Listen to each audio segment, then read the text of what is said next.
পরপর ২ দিন স্বস্তির বৃষ্টিতে ভিজল সিলেট। দেশের বিভিন্ন অঞ্চলের মানুষ যখন তাপপ্রবাহে চরম দুর্ভোগ পোয়াচ্ছেন, তখন দেশের উত্তর পূর্বাঞ্চলের মানুষ রয়েছেন বেশ নাতিশীতোষ্ণ অবস্থায়। সারা দেশের চেয়ে সিলেটের তাপমাত্রা তুলনামূলক কম থাকলেও ২ দিন ধরে বাড়ছিল তাপমাত্রা। এরই মধ্যে স্বস্তির বৃষ্টি নেমে পুণ্যনগরীকে শীতল করেছে।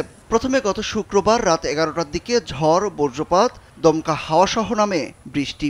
শনিবার রাতেও স্বস্তির বৃষ্টিতে ভিজেছে সিলেট অঞ্চলের বাসিন্দারা। ফলে দ্রুত কমেছে সিলেটের গরম। শনিবার রাত ৮টা ২০ সিলেটে শুরু হয় মুষলধারে বৃষ্টি। ঘণ্টাব্যাপী চলা বৃষ্টিতে নগর জুড়ে ফিরেছে স্বস্তি। এদিন সন্ধ্যা থেকে মৃদু হাওয়া বইছিল সিলেটে। এবার ব্যাংকও আপনার হাতের মুঠোয়। Balance transfer, mobile recharge, bill pay থেকে শুরু করে যা চান সব হবে এক মুহূর্তে। NRBC planet. সারাদিন গরম ছিল, এখন আমরা মেঘ দেওয়ার জন্য অনেক ঠান্ডা লাগে, খুব ভালো লাগতেছে। আমরা আল্লাহর হুকুমে এখন ব্যবসাও করতে পারছি। কালকেও বৃষ্টি ছিল তুফানের মতো, তো আজকে এখন বেরোইছি, আজকেও বৃষ্টি, তো ভালো লাগতেছে। এখন সারাদিন তো রুমের মধ্যেই গরমের জন্য থাকা যাইতেছিল না, এখন বৃষ্টির জন্য ওয়েদারটা আস্তে আস্তে অনেক ভালো লাগতেছে। এদিকে বৃষ্টি শুরুর সঙ্গে সঙ্গে রাস্তায় নেমে আসেন অনেকেই। বৃষ্টির প্রতিটি ফোঁটা গায়ে লাগিয়ে তা উপভোগ করতে থাকেন। অনেকে বৃষ্টির ভিডিও করে সামাজিক যোগাযোগ মাধ্যমে পোস্ট করেছেন। সেখানে তারা লিখেন, পূর্ণনগরীতে স্বস্তির বৃষ্টি।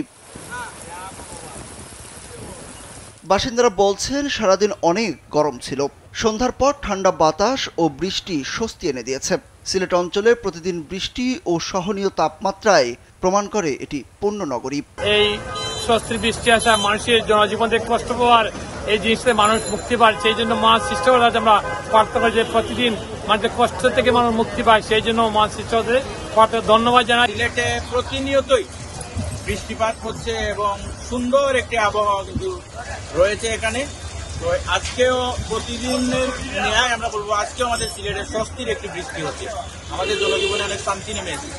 এর আগে আবহাওয়া অধিদপ্তরের পূর্বাভাসে জানানো হয়েছিল, সিলেট অঞ্চলের উপর দিয়ে পশ্চিম অথবা উত্তর পশ্চিম দিক থেকে ঘন্টায় ৪৫ থেকে ৬০ কিলোমিটার বেগে দমকা অথবা ঝোড়ো হাওয়া সহ অস্থায়ীভাবে বৃষ্টি অথবা বজ্রবৃষ্টি হতে পারে।